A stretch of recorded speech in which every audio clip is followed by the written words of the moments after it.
Le 4 novembre 2008, un Learjet 45 survole Mexico.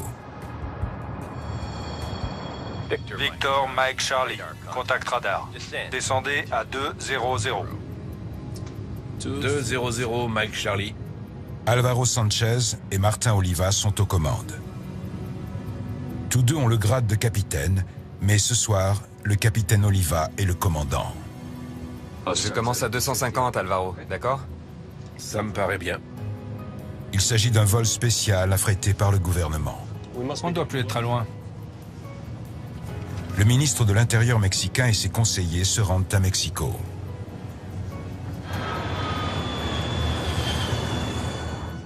Il nous reste quelques minutes. Montrez-moi ce rapport. À 37 ans, Juan Camilo Mourinho est l'une des étoiles montantes de la scène politique mexicaine. Tous ses prédécesseurs au ministère de l'Intérieur ont fait une grande carrière politique. Et il était considéré comme un ami personnel du président Felipe Calderón. Les politiciens rentrent à la capitale après une journée de réunion sur la lutte contre la flambée des actes de violence dans le pays. 2008 a été une année charnière en ce qui concerne les violences liées au trafic de drogue. Cette année-là a été marquée par une escalade de la criminalité au Mexique. Et les gens se demandaient jusqu'où ça irait. Pour ce vol, le gouvernement mexicain a fait affréter un Learjet 45, un appareil à la fois performant et économique. Victor Mike Charlie, descendez à 1500 pieds. Altimètre 30-24. 1500 pieds. Altitude 30-24, Mike Charlie. Pour concevoir cet avion, la société Bombardier est repartie de zéro. Ils en ont fait un appareil très efficace, très sûr, vraiment facile à piloter. 1000 pieds avant la mise en palier. Merci, Alvaro. Alors que le Learjet approche de Mexico, les pilotes se préparent à atterrir. Feu d'atterrissage. Oui. Arrêt. Ils peuvent voir l'avion qui les précède sur la trajectoire d'approche. Regarde. Ouais. On arrive à la queue leu-leu. C'est l'heure de pointe. Quand on regarde le ciel depuis le bout d'une piste d'atterrissage, ça fait comme une guirlande lumineuse. Toutes ces lumières alignées, ce sont des avions à l'approche, à une distance régulière les uns des autres. C'est un aéroport international à fort trafic. C'est l'aéroport principal de Mexico, qui est une ville gigantesque. Il accueille des vols en provenance du monde entier. Victor Mike Charlie, réduisez votre vitesse à 180 nœuds. Vitesse réduite à 180, Mike Charlie. Le contrôleur aérien demande aux pilotes du Learjet de ralentir afin de maintenir leur position dans la file d'attente. La trajectoire d'approche vers Mexico comprend un virage à plus de 90 degrés. Tout ça va assez vite. Il suffit de suivre les instructions de la tour. Virage à tant de degrés, maintenez la vitesse, ralentissez. Je relève le nez? Non, pas tout de suite. Ce soir, Alvaro Sanchez joue le rôle du mentor. On commence à stabiliser? Oui. Il a davantage d'expérience sur le Learjet que le capitaine Oliva. Voilà, vitesse stabilisée. Bien. L'atterrissage est toujours la phase du vol la plus délicate. Vol est sorti. Le capitaine Sanchez sort les volets pour réduire la vitesse de l'avion. Le contrôleur aérien surveille tous les mouvements de l'appareil. C'est lui qui donne aux pilotes le cap à suivre et l'altitude pour réguler le trafic sur la piste d'atterrissage. Passe à 8800. 8800. Ils sont à environ 9 km du cœur de Mexico. Mexico est une immense métropole de 20 millions d'habitants, connue pour ses embouteillages. Une marée de voitures déferle dans les rues du centre-ville.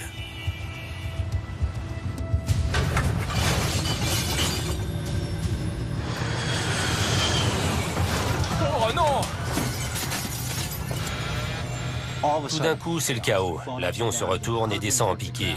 Les hurlements, la cohue, la terreur absolue. Sans prévenir, le Learjet part en piqué et plonge vers le sol.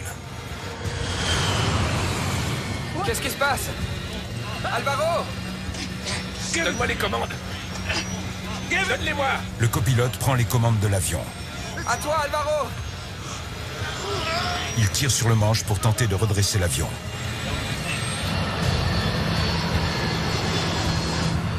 Dans la rue, Taxi! Ulrika Björkstam cherche un taxi. Tout d'un coup, j'ai vu cet avion qui volait très bas. J'ai eu le temps de me retourner et de commencer à courir. Mais évidemment, l'avion allait plus vite que moi. Ils ne sont pas beaucoup plus hauts que les immeubles du centre-ville. Ils voient les panneaux sur les bâtiments. Ils voient les gens dans les rues. Je me souviens avoir pensé, ça y est, je vais mourir. Non! Alvaro!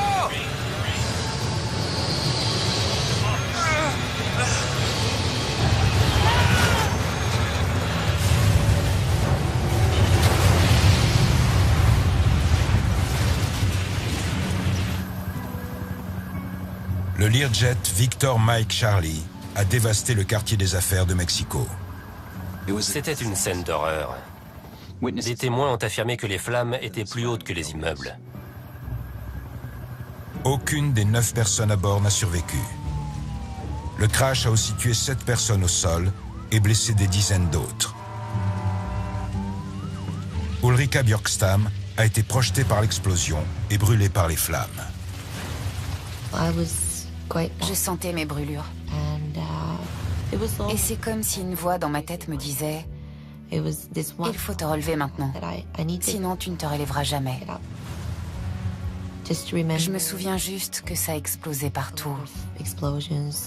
Des voitures qui explosaient. Et cet homme qui a couru vers moi et qui me demandait « Qu'est-ce qui s'est passé?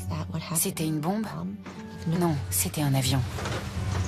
Hasta el momento se tiene confirmado, según Marcelo Ebrard, que el secretario de Gobernación, Murillo, ha perdido la... Mexico est sous le choc alors que les pompiers tentent d'éteindre l'incendie. La mort brutale du ministre de l'Intérieur secoue le pays tout entier. Le gouvernement se retrouve confronté à une crise potentielle. Immédiatement, on évoque la possibilité d'un lien entre le crash et la guerre contre les cartels. Tout ça se passe dans un contexte de confrontation intense entre les cartels et la police. Plusieurs hauts fonctionnaires ont récemment été assassinés chez eux.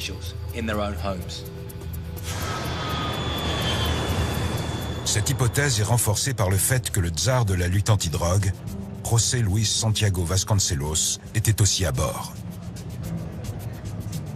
Il était à l'origine de nombreuses poursuites judiciaires contre les cartels de la drogue, qui sont très puissants au Mexique. Il occupait un poste important. Il était soumis à des pressions énormes. Ce crash a eu de lourdes conséquences sur la politique mexicaine. Il y avait des gens importants à bord de cet avion, donc tout le monde se demandait s'il s'agissait d'un assassinat.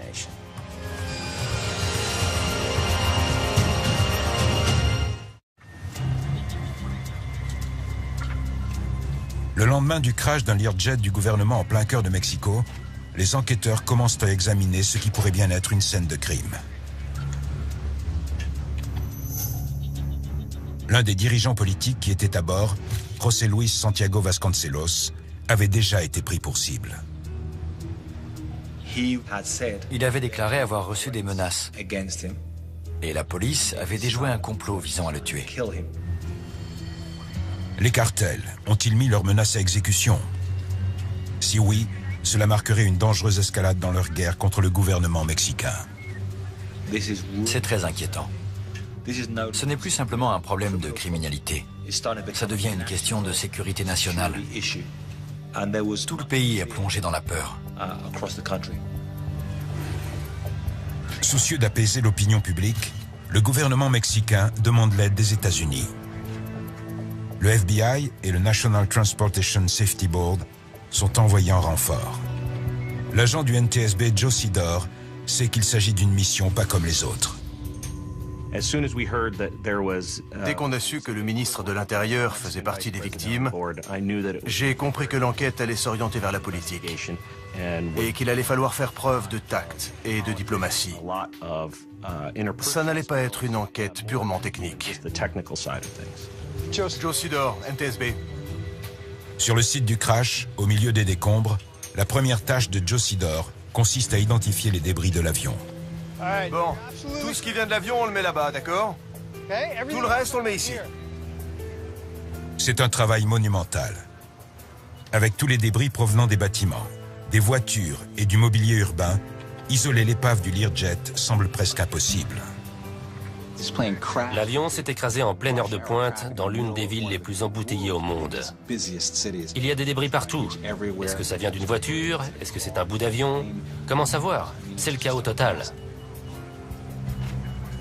Mais les enquêteurs font rapidement une découverte cruciale. Une des boîtes noires de l'avion. Si elle a survécu au feu, elle pourra fournir de précieux indices sur les circonstances du crash. On peut rassembler de nombreuses informations avec les enregistrements de la tour de contrôle, les observations sur le site du crash et les enregistrements radar. Mais la boîte noire contient des informations très précises sur le déroulement du vol. Génial! Reste plus qu'à trouver l'autre. Il ne doit pas être loin. On continue de chercher. Mais la seconde boîte noire, qui contient les enregistrements vocaux du cockpit, reste introuvable. Les enquêteurs doivent mettre la main dessus au plus vite, car face à un possible assassinat de 2 membres du gouvernement, le président Felipe Calderón suit leurs moindres faits et gestes. J'ai briefé le président Calderón au moins 3 ou 4 fois. J'étais en contact avec son conseiller personnel tous les jours, pour ne pas dire toutes les heures. Il voulait avoir la preuve que ce n'était pas un coup des cartels, ni un assassinat politique. Le président Felipe Calderón suivait l'enquête de très près. La pression sur les enquêteurs était colossale. Il fallait qu'ils trouvent des réponses et il fallait faire vite. Les enquêteurs intensifient leurs recherches de l'enregistreur vocal. Voilà ce qu'on cherche. Mais gardez à l'esprit qu'il n'est peut-être plus orange. Avec l'incendie, il est peut-être devenu noir. Allez, au travail. On a montré des photos à tout le monde et on leur a expliqué qu'elle était orange à l'origine, mais qu'elle pouvait maintenant être marron ou noire et complètement déformée. Pendant que les enquêteurs du NTSB passent les décombres au peigne fin, le FBI cherche d'éventuels résidus d'explosifs qui constitueraient la preuve d'un attentat. Mais la quantité de débris à analyser rend la tâche fastidieuse.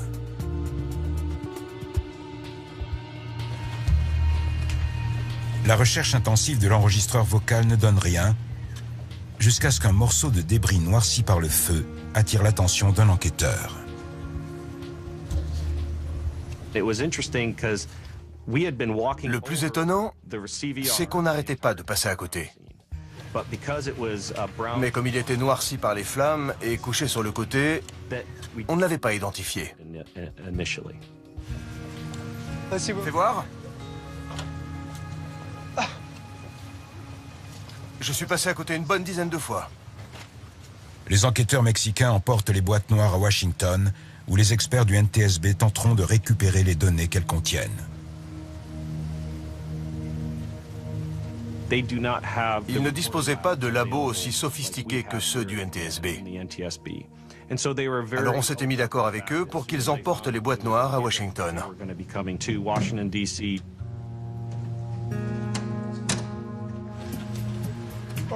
Qu'est-ce que c'est que ça? Sur le site du crash, parmi des dizaines de débris, Joe Sidor découvre un morceau d'aile encastré dans le toit d'une voiture. C'est l'aile droite, le bout de l'aile droite. Il veut savoir si l'avion est tombé en un morceau ou s'il s'est disloqué en l'air, ce qui accréditerait la thèse d'une bombe. Et ça, c'est le nez.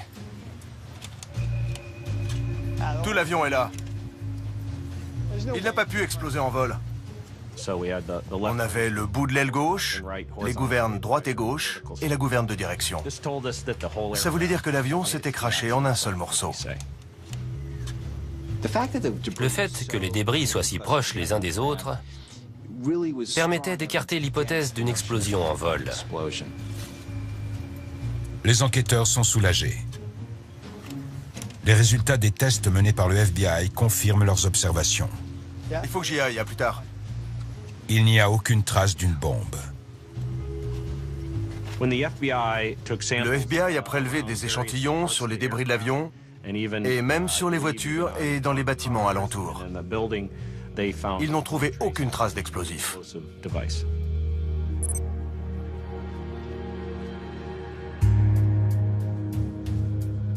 Mais la position de l'épave amène les enquêteurs à s'interroger sur la trajectoire de l'avion au moment du crash.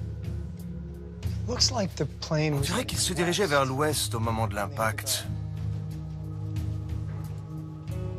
C'est la direction opposée à l'aéroport. Pourquoi il volait dans la mauvaise direction? On savait qu'il volait vers Mexico. Mais la première chose qu'on a remarqué, c'est qu'au moment où il s'est écrasé, l'avion s'éloignait de l'aéroport. Le Learjet s'est écrasé au cœur de Mexico en pleine heure de pointe. Les enquêteurs espèrent trouver un témoin capable d'expliquer cette trajectoire étonnante. Donc vous ne l'avez pas vu en vol? Malheureusement, les témoins ne leur parlent que de l'impact et des terribles instants qui ont suivi. Personne ne savait ce qui s'était passé, ni d'où venaient toutes ces explosions. Il y a peut-être eu 2 explosions qui venaient de l'avion, et puis toutes les voitures. C'était la panique. Tout le monde se demandait « Qu'est-ce qui se passe ?» Personne ne peut dire aux enquêteurs comment voler l'avion avant de changer brutalement de cap et de s'écraser. On en est arrivé à la conclusion que l'accident ne s'était pas passé à ce moment-là. Ce qu'on voyait là, c'était le résultat d'un accident qui s'était produit en altitude. C'est pour ça qu'on n'avait aucun témoin de ce qui s'était passé à ce moment du vol. Ce contretemps accentue encore davantage la pression sur les enquêteurs chargés d'expliquer ce mystérieux crash aérien dans la capitale mexicaine.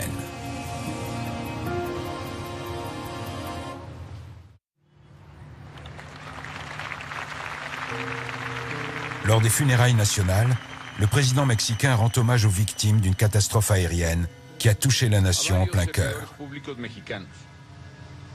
Al licenciado Juan Camilo Mourinho Terrazo, secretario de Gobernación, así como a sus destacados... Le président Felipe Calderón a perdu à la fois un ami proche et le numéro 2 de son gouvernement. En ces instants douloureux, nul n'oublie que le crash dans lequel 16 personnes ont été tuées reste encore inexpliqué. Pour les survivants, le contre-coup est difficile. J'ai ressenti de la culpabilité d'être encore en vie, alors que tant de gens avaient été tués. Ça aurait pu être moi. Pourquoi est-ce que moi j'ai survécu et pas les autres?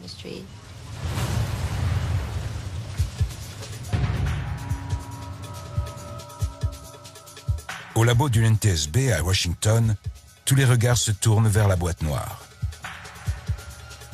Elle pourrait contenir de précieux indices sur ce qui s'est passé dans les dernières secondes du vol.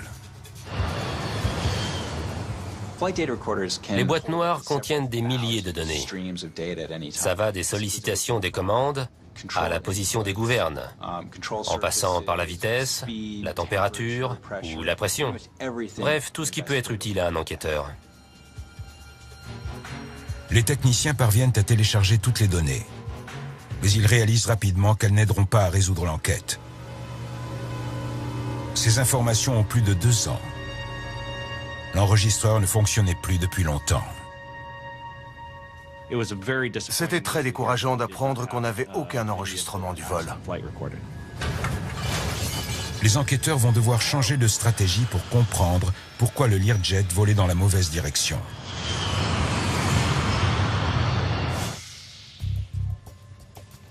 Ils visionnent les enregistrements des caméras de sécurité du quartier. L'un des avantages de cet environnement urbain pour les enquêteurs, c'est qu'il y a beaucoup de caméras. On finira bien par trouver une caméra qui filmait dans la bonne direction. L'idée, c'était de mettre la main sur absolument toutes les vidéos des bâtiments alentours. C'est une tâche fastidieuse, mais ils espèrent qu'une caméra a filmé le Learjet en vol. Les souvenirs des témoins sont précieux, mais pas toujours fiables. Alors une vidéo pour nous, c'est capital. Surtout quand on n'a rien dans la boîte noire. Suivante. Joe Sidor espère que son pari sera gagnant. Il analyse chaque vidéo en se focalisant sur les secondes qui ont précédé le crash. Suivante. La plupart des caméras sont dirigées vers le sol. Suivante. Et donc trop bas pour filmer l'avion. Sur certaines, on voyait bien l'impact et l'explosion. Mais on sait maintenant que ce n'est pas ça l'accident. Il faut continuer à chercher. Enfin, la chance lui sourit. C'était quoi ça? La caméra d'un héliport situé sur le toit d'un immeuble a filmé une brève séquence du vol avant l'impact. On peut l'agrandir?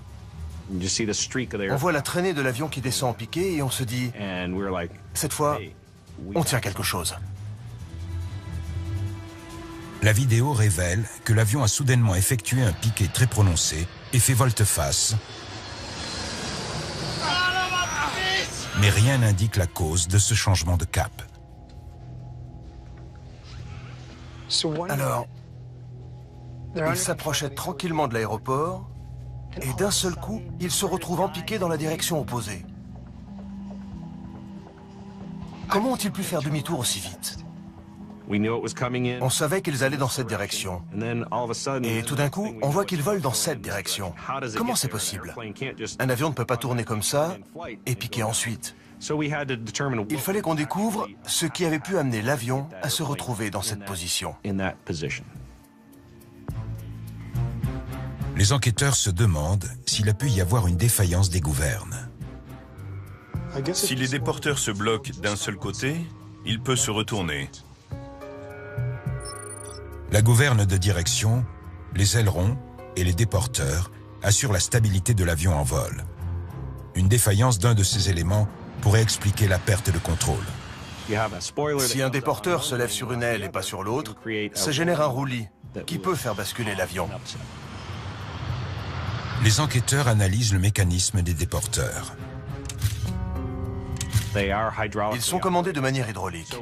Alors est-ce que c'est une panne hydraulique? Les déporteurs étaient abaissés. Donc c'est pas ça. Ils ne trouvent aucun signe de dysfonctionnement et aucun des déporteurs n'était relevé au moment de l'impact. Ils sont donc hors de cause. Les enquêteurs examinent méticuleusement chaque gouverne de l'avion. Là encore, tout est en ordre.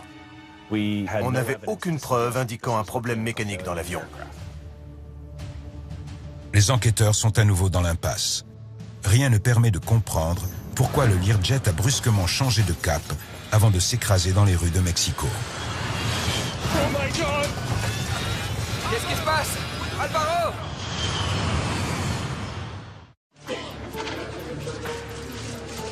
Confrontés aux pressions du gouvernement mexicain, les enquêteurs n'ont plus beaucoup de pistes à explorer. Il leur reste malgré tout une dernière carte à jouer. L'enregistreur vocal du cockpit. L'enregistreur vocal n'enregistre pas que les voix, mais aussi les alarmes, le bruit du vent, tout un tas d'indices sonores qui peuvent permettre de comprendre ce qui s'est passé juste avant le crash. Il nous reste quelques minutes. Montrez-moi ce rapport. Malgré les dégâts causés par l'incendie et le choc de l'impact, les techniciens parviennent à extraire les enregistrements. On savait qu'on ne pouvait pas compter sur la première boîte noire.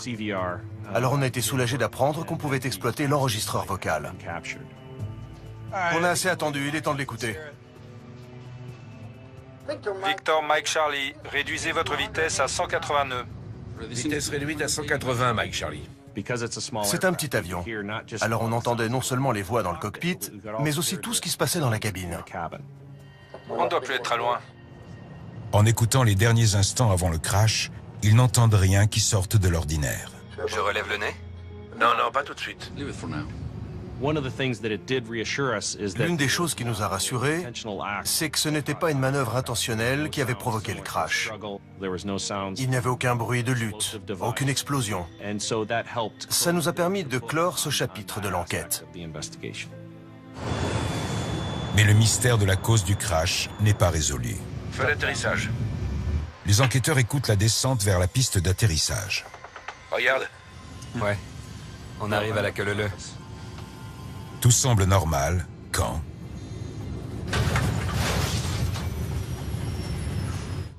C'est quoi ces turbulences? La vache. Ce qui nous a intrigués, c'est que les pilotes ont parlé de turbulences. Qu'est-ce qui se passe? Alvaro! On dirait que c'est là que les problèmes commencent. On est à quel moment? 14 secondes avant le crash. Il semble que le Learjet ait rencontré une puissante masse d'air. Oh non! Et tout d'un coup, il se retrouve la tête en bas, en piqué vers le sol. Qu'est-ce qui se passe? Alvaro! Alvaro! Sans les données de la boîte noire, l'enregistreur vocal n'offre qu'une vision partielle des événements. On ne sait pas vraiment ce que pensaient les pilotes à ce moment-là. On ne sait pas quelle manœuvre ils ont tenté. Mais on sait qu'il y a eu un mouvement de panique dans le cockpit et qu'ils se sont demandé comment rétablir l'avion. Ils ne comprennent pas ce qui se passe. Qu'est-ce qui se passe? Alvaro! Donne-moi les commandes. Donne-les-moi. Quand on les entend, on ne peut pas s'empêcher de se mettre à leur place.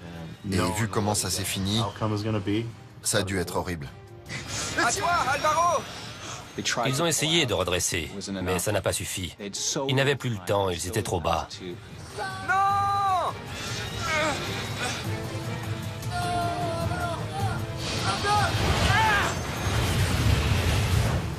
On avait un avion en procédure d'approche normale, et puis une perte de contrôle assez brutale, et aucune preuve d'une défaillance mécanique. Qu'est-ce que vous en dites? Turbulence de sillage? Alors on a envisagé la possibilité d'un phénomène de turbulence de sillage. La turbulence de sillage se forme lorsque l'air à basse pression au-dessus de l'aile aspire l'air à haute pression, créant un vortex tourbillonnant derrière l'avion. À mesure que l'avion pénètre la masse d'air, une mini-tornade se forme au bout de chaque aile. C'est ce qu'on appelle la turbulence de sillage. Ces puissants tourbillons peuvent persister pendant plusieurs minutes, créant un danger invisible pour les autres avions. Si un petit avion se retrouve pris dans ces tourbillons à basse altitude, il peut se retourner et s'écraser au sol en quelques secondes. On recommande aux avions suivant une même trajectoire de vol de maintenir une distance d'au moins 8 km. S'ils sont trop proches, cela peut être fatal. Une turbulence de sillage pourrait expliquer le crash du Learjet du gouvernement mexicain. Les enquêteurs veulent en savoir plus sur la manœuvre d'approche de l'avion. Ils interrogent le contrôleur aérien en poste ce soir-là. L'une des tâches essentielles d'un contrôleur aérien, c'est de veiller à ce que les avions en approche restent à bonne distance les uns des autres, pour éviter cette turbulence de sillage. Le contrôleur aérien leur indique que le trafic est particulièrement dense ce soir. Victor Mike Charlie, réduisez votre vitesse à 180 nœuds.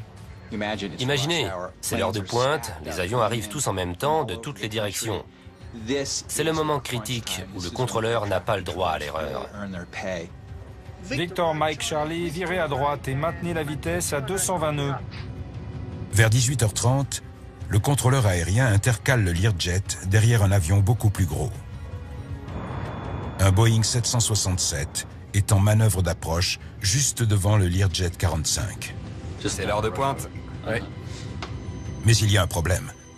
Le Learjet ne vole pas à la vitesse requise pour maintenir sa position dans la file. Le contrôleur est là pour dire à chaque avion à quelle vitesse il doit voler, s'il doit accélérer ou ralentir. C'est très important que les pilotes suivent ces instructions pour maintenir une bonne distance entre eux. Victor Mike Charlie, vous êtes bien à 220 nœuds. Le contrôleur aérien doit insister pour que le Learjet accélère à 220 nœuds au moment où il rejoint la file d'attente. J'accélère. Accélération en cours. Quelques minutes plus tard, l'approche du Learjet 45 est trop rapide. D'abord, ils allaient trop lentement, et là, ils allaient trop vite. Il semble que les pilotes n'aient pas scrupuleusement suivi les instructions du contrôleur. Serait-ce la raison du crash? La négligence des pilotes leur a-t-elle été fatale? Qu'est-ce qui se passe?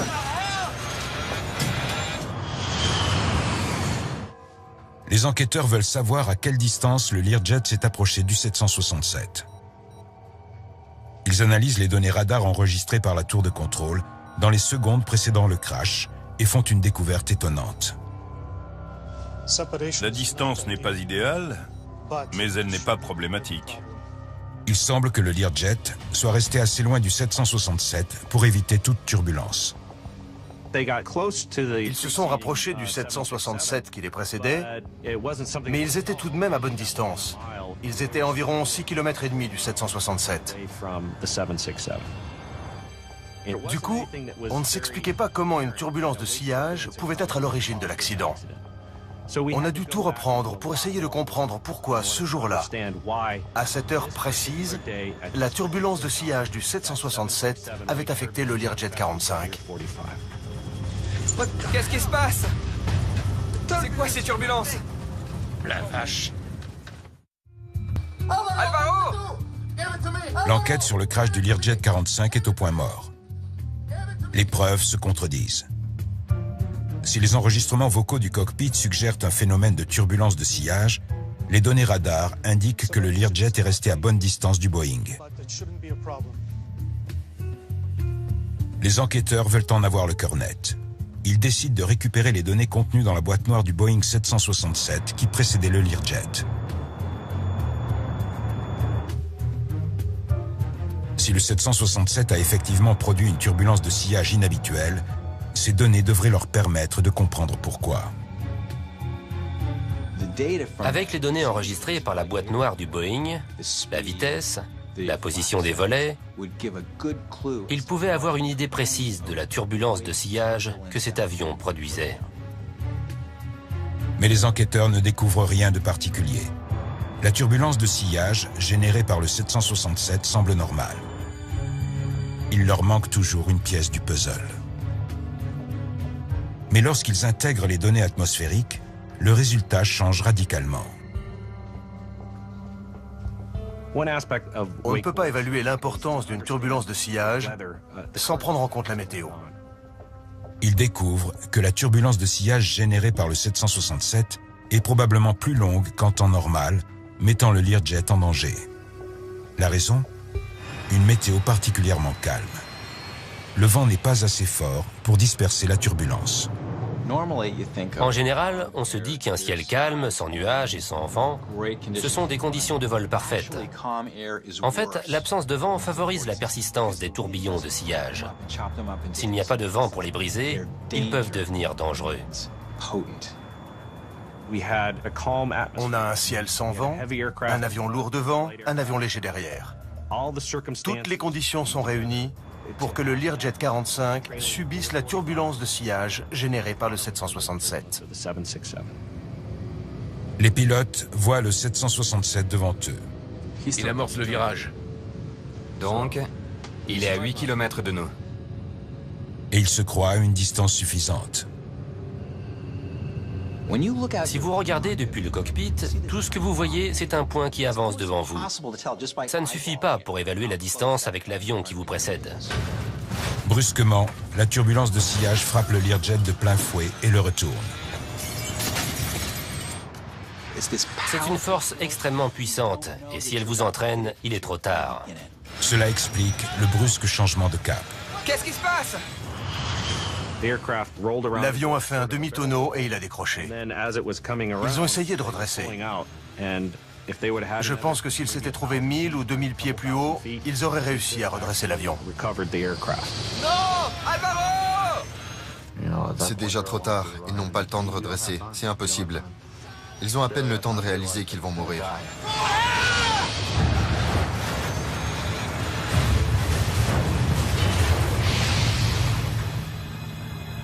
Une forte turbulence de sillage, combinée à un ciel sans vent, semble bien être la cause du crash.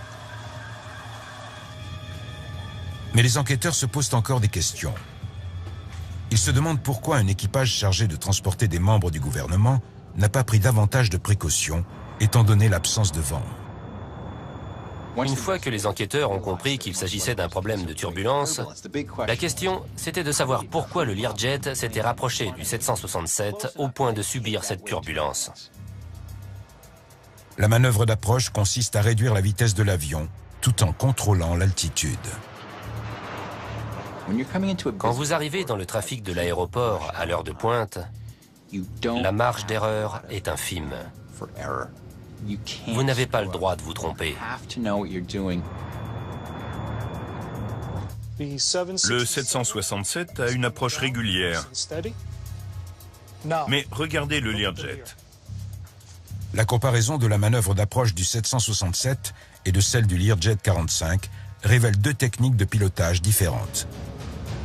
Je relève le nez? Non, non, pas tout de suite. Ils font une approche par palier. Le Learjet amorce une descente par palier. Il accélère en piqué pour perdre de l'altitude, puis se stabilise avant de ralentir. Devant lui, le 767 suit une pente régulière. Quand un pilote maîtrise parfaitement son appareil, il peut perdre de l'altitude et ralentir en même temps. S'il n'est pas à l'aise, il se concentrera alternativement sur l'un et l'autre. Mais les pilotes du Learjet ne maîtrisent ni leur vitesse, ni leur altitude. Voilà, vitesse stabilisée. Bien. Ils s'approchent trop vite de l'avion qui les précède et descendent trop bas. Feu d'atterrissage. Ils plongent dans le tourbillon. S'ils s'étaient maintenus à la vitesse indiquée par la tour de contrôle, la manœuvre d'approche se serait déroulée sans le moindre problème. Oh non! Si vous ne suivez pas les indications de la tour, et si vous ne surveillez pas votre vitesse, vous pouvez très rapidement perdre le contrôle. Qu'est-ce qui se passe?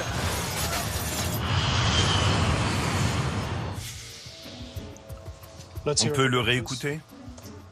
Les enquêteurs veulent savoir comment l'équipage a pu commettre une telle erreur de pilotage. Et c'est l'enregistreur vocal du cockpit qui leur apporte la réponse. Maintenant, on passe en navigation verticale. D'accord. Passe à 1200. Ce qu'ils entendent au début du vol les laisse sans voix. 1200. Ça veut pas. Ça veut pas s'afficher. C'est pas normal. Il apparaît que les pilotes ne savent pas faire fonctionner le système de gestion de vol du Learjet. C'est bizarre. Ce système contrôle la plupart des fonctions essentielles de l'appareil. C'est stupéfiant d'entendre à quel point ils ne maîtrisent pas les commandes de leur avion. Ils essaient de comprendre à quoi correspond tel bouton ou tel cadran. C'est comme s'ils venaient de déballer un magnétoscope et qu'ils essayaient de le programmer. J'en ai assez entendu. Pour les enquêteurs, cette découverte soulève un nouveau problème. Quel genre de pilote ne sait pas programmer son avion?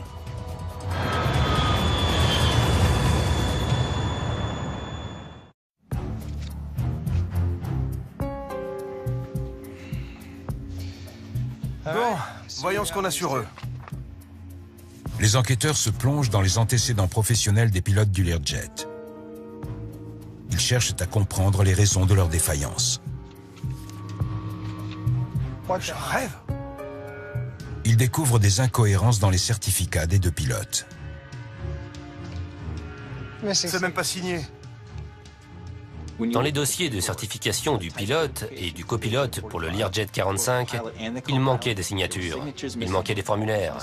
De toute évidence, il y avait quelque chose de louche dans la façon dont ils avaient obtenu leur certificat. Et lorsqu'ils essaient de retrouver l'instructeur du capitaine Oliva, J'ai deviné. Aucune trace de l'instructeur. rien n'indique que les pilotes aient reçu une formation sur cet appareil. On a été très surpris de voir que ça pouvait se produire à un tel niveau. Pour un vol affrété par le gouvernement. Ce n'étaient pas des chefs d'État, mais presque. Et ces pilotes n'avaient probablement ni l'expérience, ni la formation requise. Les enquêteurs cherchent d'autres irrégularités. Ils étudient le journal de bord du capitaine Oliva, où il consignait tous ses vols. Tu peux appeler l'école de pilotage? Ils contactent l'école de pilotage où le capitaine Oliva a été formé. Ils apprennent qu'un bon nombre des vols d'entraînement consignés dans le journal n'ont jamais existé. L'école de pilotage qui nous a donné cette information ne le jugeait pas apte à piloter cet appareil. Le résultat de l'enquête est ahurissant. Le pilote aux commandes de l'avion du gouvernement était un imposteur. Je trouve ça incroyable qu'un pilote mente sur ses qualifications. Il doit piloter l'avion. Il est à bord. Il risque sa vie en faisant ça. Comment peut-on vouloir piloter un avion sur lequel on n'a pas été formé? Ces types étaient des imposteurs. La vérité sur les qualifications d'Alvaro Sanchez est tout aussi choquante. Son rôle d'instructeur au sein d'une équipe de formation au Learjet 45 s'avère également usurpé. Ces types étaient visiblement adeptes des petits arrangements avec la vérité, ce qui impliquait probablement de la corruption. Et ils ont réussi à se retrouver aux commandes d'un avion qu'ils n'auraient jamais dû piloter. On ne doit plus être très loin. Rattrapés par leurs mensonges, les pilotes voient finalement la situation leur échapper. Je relève le nez? Non, non, pas tout de suite. Ils se retrouvent aux commandes d'un puissant jet pour une manœuvre d'approche difficile dans des conditions à haut risque. Toutes les conditions d'une catastrophe sont réunies. C'est totalement irresponsable. D'abord, ils mettent leur propre vie en danger et ils mettent la vie de leurs passagers en danger. Ils trahissent leur confiance. Dans la foulée, les autorités mexicaines suspendent les licences de 2 écoles de pilotage soupçonnées de délivrer de faux certificats aux pilotes de Learjet. Nos recommandations après cet accident étaient de renforcer le pouvoir des autorités de surveillance pour ce type de vol qui transporte des personnalités politiques afin de leur assurer les meilleurs équipages et les meilleurs avions et de garantir la sécurité de ces vols.